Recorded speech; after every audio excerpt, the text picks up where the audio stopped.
c'est ce qu'on voulait faire à l'époque, c'est construire cette utopie.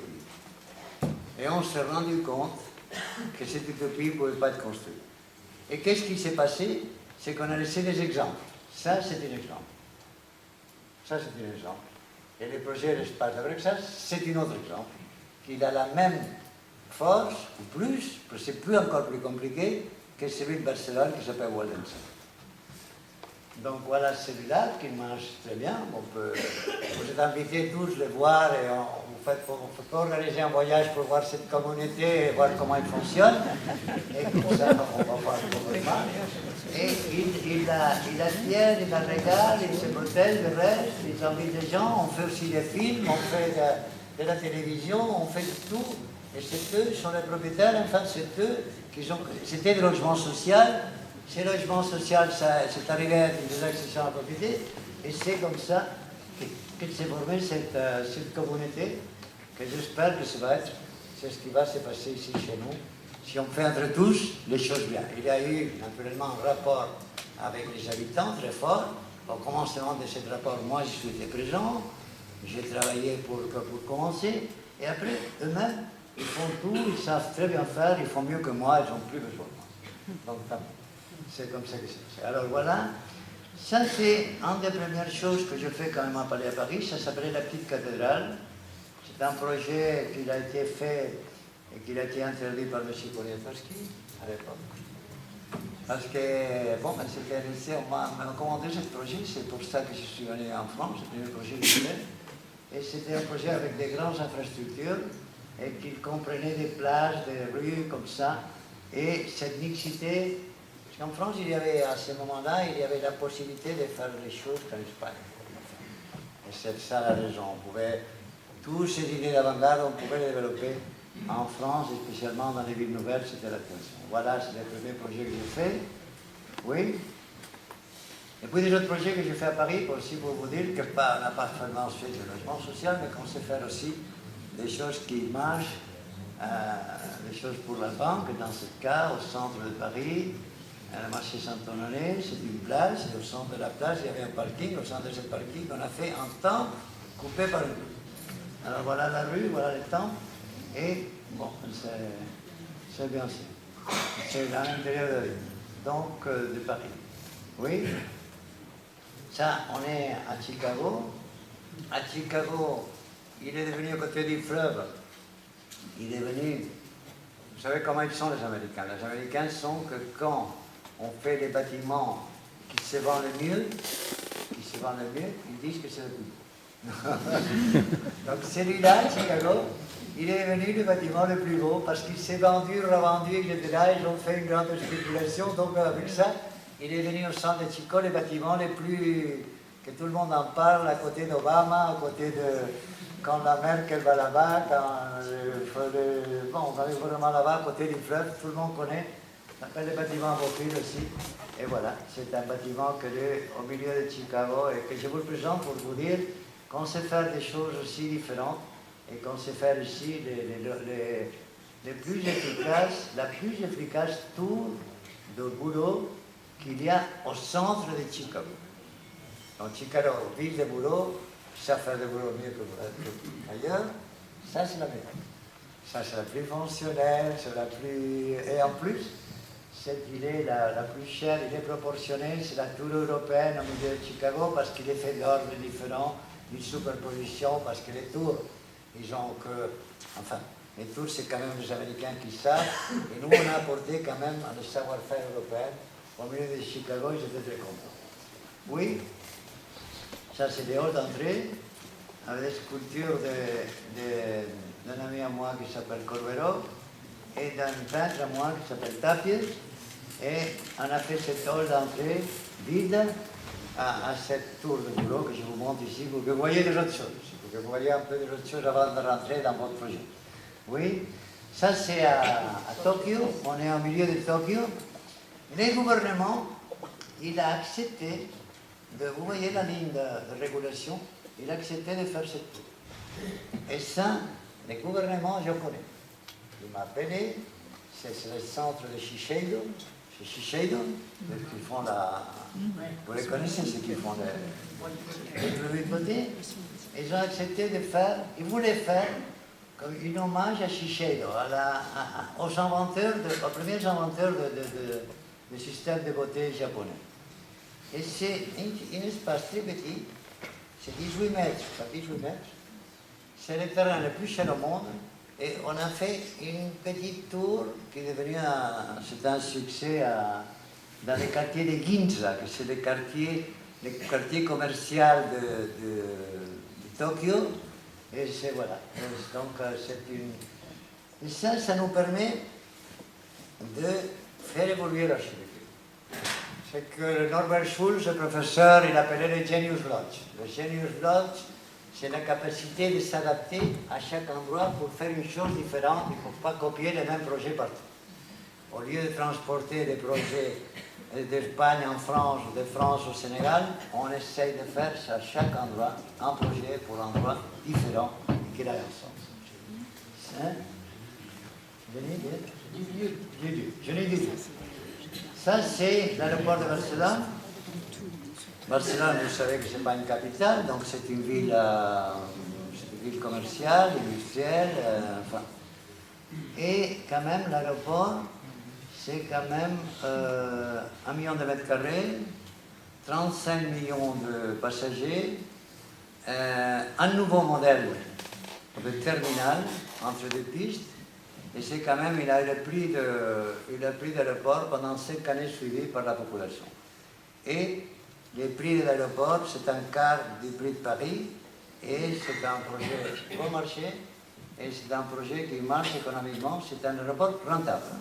Donc on l'a fait rentable par son centre commercial, par son système de circulation, par l'ensemble. Et on a fait un immense espace. C'est l'espace le plus grand couvert au monde, au fond.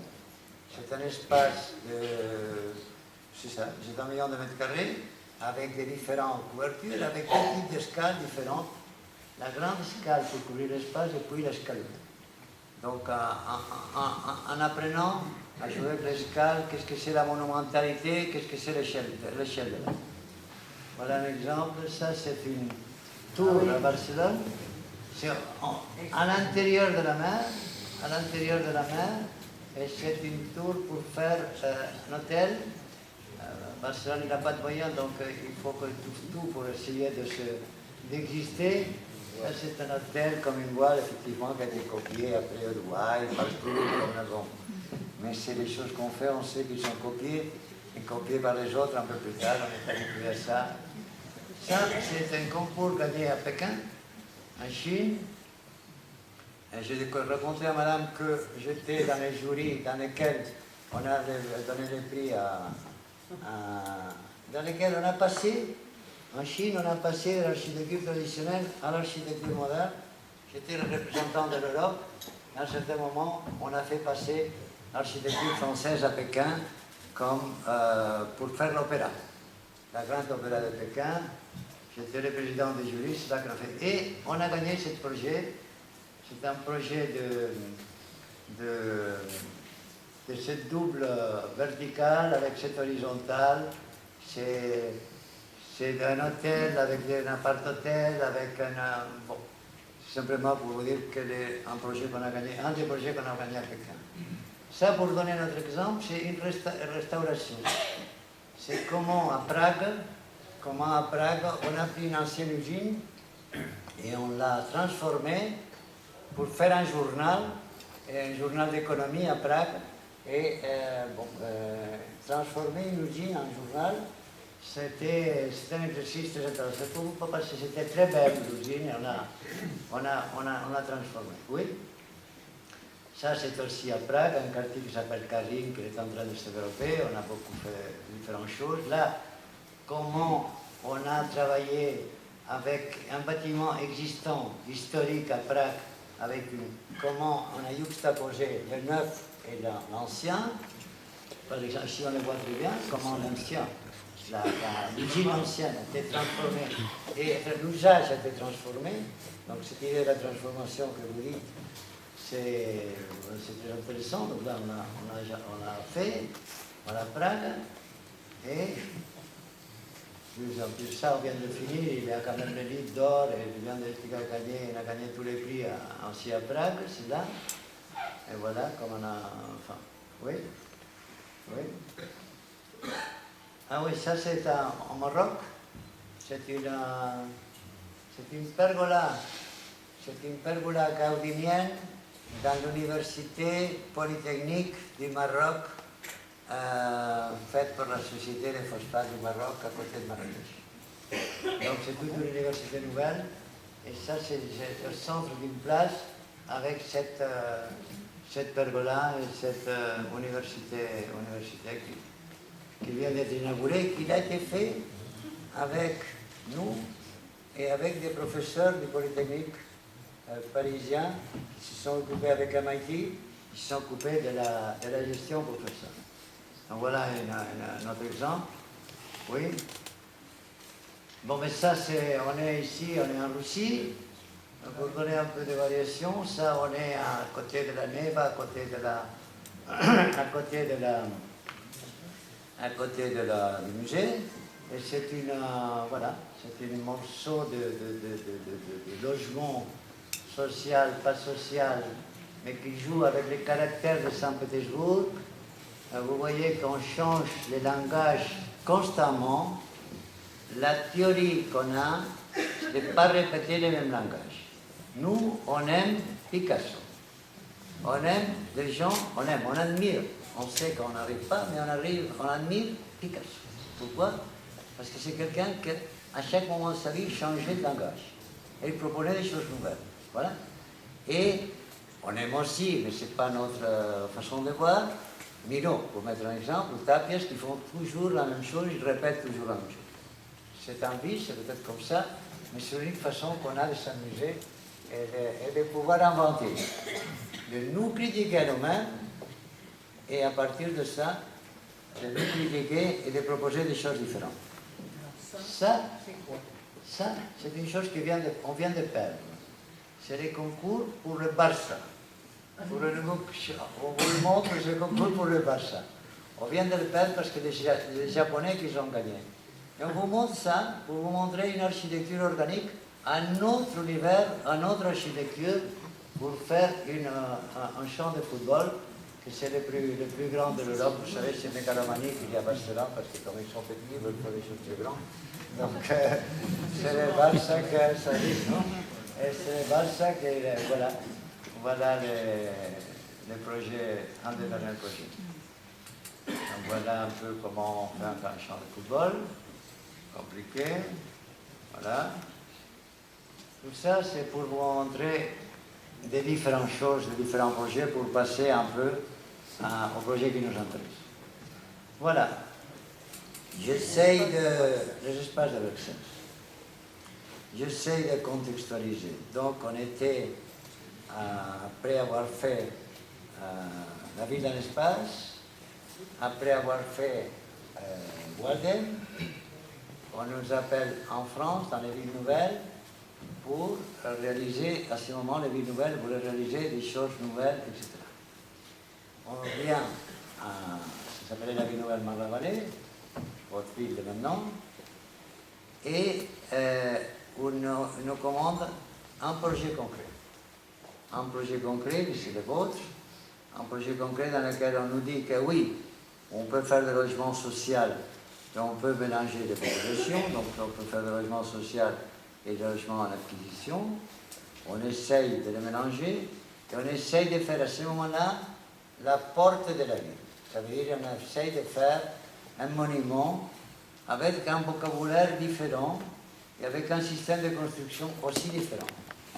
Et on a fait, je crois, le bâtiment de logement le plus compliqué qu'on a fait dans l'histoire de l'architecture. Le plus compliqué qu'on a fait dans l'histoire de l'architecture. C'est un promoteur qui s'appelait Sénage 2000, avec un constructeur qui s'appelait Coignet. On a travaillé pour faire ce monument habité ici, qui se soit vraiment l'explosion du maximum, et pour que les gens normaux, que les gens de la rue, qu'ils puissent habiter dans un monument. Et c'est ça qui a été critiqué.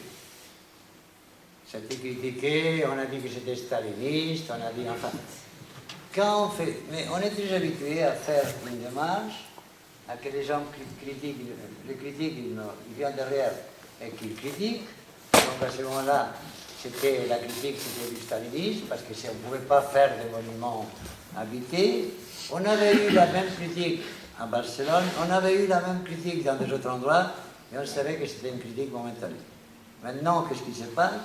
C'est que les étudiants du monde entier, ils sont sans référence, et tous, ils regardent Walden, et tous, ils regardent les espaces de Brexas. Et on vient tous les jeunes de tout le monde, et ils veulent des références, ils veulent copier, ils veulent faire ça. Et ça, c'est en train d'arriver à New York, c'est en train d'arriver à Danemark, c'est en train d'arriver parce que les gens, ils ont besoin de s'exprimer, et les habitants, quand même, ils veulent quand même habiter dans un endroit qui ne soit pas anodin, qui ne soit pas n'importe quoi. Donc, c'est quand même un endroit très différent. Et on a essayé de faire un endroit différent. Vous voyez ici, avec la... On a conservé les proportions et les harmonies qu'il y a